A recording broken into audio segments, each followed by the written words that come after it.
What is up, my fellow fish tank hobbyists? Fish Aquarium bringing you guys a little video today, and the video is on beginner plants. So, as most of you all know who have planted tanks, plants act as a natural filter, removing nitrate, and all that bad stuff in your water, absorbing minerals and whatnot that would be very harmful to your fish. Also, plants just give it a very natural look and just look great in almost every scape. Just make it very natural and jungly. So let's get on some beginner plants. So the first beginner plant on my list is Java fern. Java fern is a very simple plant to take care of. Its lighting needs are very undemanding, and it's just, you don't need any special fertilizers or any special substrate for this thing. You just attach it or just throw it in anywhere and it'll be happy. So next thing that is closely related to Java fern is an Anubias. Anubias is right up there, and it's also a very simple plant to take care of. You can actually put it onto your substrate and its roots will kind of dig down in there, but you definitely don't want to plant these plants down deep in your substrate due to the fact that they have rhizomes. And the rhizomes are where the leaves come out of, and by planting it down in your substrate, the rhizomes are just going to end up rotting and eventually killing off your plant. And that's what I did when I first had Java fern, when I was first getting into planted tanks. So next plant we have on the list is Cryptocorean green wentai. So this plant is also very simple to take care of. It can grow on basically barely any light. It's very undemanding, other than it does have some nice root systems, and they tend to be heavy root systems. And for the most part, Cryptocoreans are very undemanding and don't need a lot of light. But there are varieties that need more light and more fertilization for the roots. I barely give these guys any root tabs, probably about once every 2 months, and they just do fine. Next on the list are good old Amazon swords. I have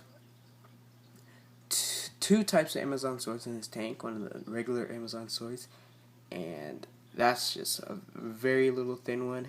They just all look different. And these plants, they are very simple to take care of. All you really have to do to keep them happy is throw in some root tabs that love iron, and they will go crazy for you if they do. They propagate by runners, and they're just awesome plants to get you started out in the planted tanks and whatnot. So, one of the next plants we're going to be talking about is Elodia anacharis. Anacharis is a very simple plant to take care of. You leave it in your tank and it'll just go wild. So I've decided to cut it up and make a little carpet forest back there and just make it grow up. And one of the things I do suggest for anacharis, you want it to grow just like any of your other plants that don't really need any fertilization from the roots, like the Anubias and Java fern, is water column fertilizers like Florus Excel and all that stuff like that. I do give this tank a dosing of some API leaf zone, and that seems to work fairly well. And like I was saying, what I suggest when you get in anacharis is to float it at your top for a while, let it develop some roots. You can see mine have some roots back there if I can get it. There we go. And you can see the anacharis right there. They grow like crazy. And last but not least, one of my favorite beginner plants is good old jungle val. So jungle val is also a very simple plant to take care of. You give it some light and it'll just take off. You can see I have some very long strands of jungle val in here, and it definitely loves some good current. This plant does not need a whole bunch of root fertilization, but if you want it to do well, send off runners, then you definitely want to give it some root fertilization. its plant is awesome and it does not need a whole lot of light to survive. But one thing you need to take in consideration when you're getting jungle val is don't worry about it melting. That's what jungle val does. It melts, just like crypt. It melts, but I've never had crypt melt on me. I did have jungle val melt on me, so that's that. Sorry for that, I'm sick. And another plant that I did have before is water wisteria. That plant is also very simple to take care of. I just messed that plant up. I managed to kill it off when I was first starting up, and that's where that plant went. It's gone now. Sorry. Another plant that is very simple to take care of is your mosses, like java moss, Christmas moss, and all that stuff. But you definitely want to make sure you got the right kind of requirements for them, and they can't take over your tank.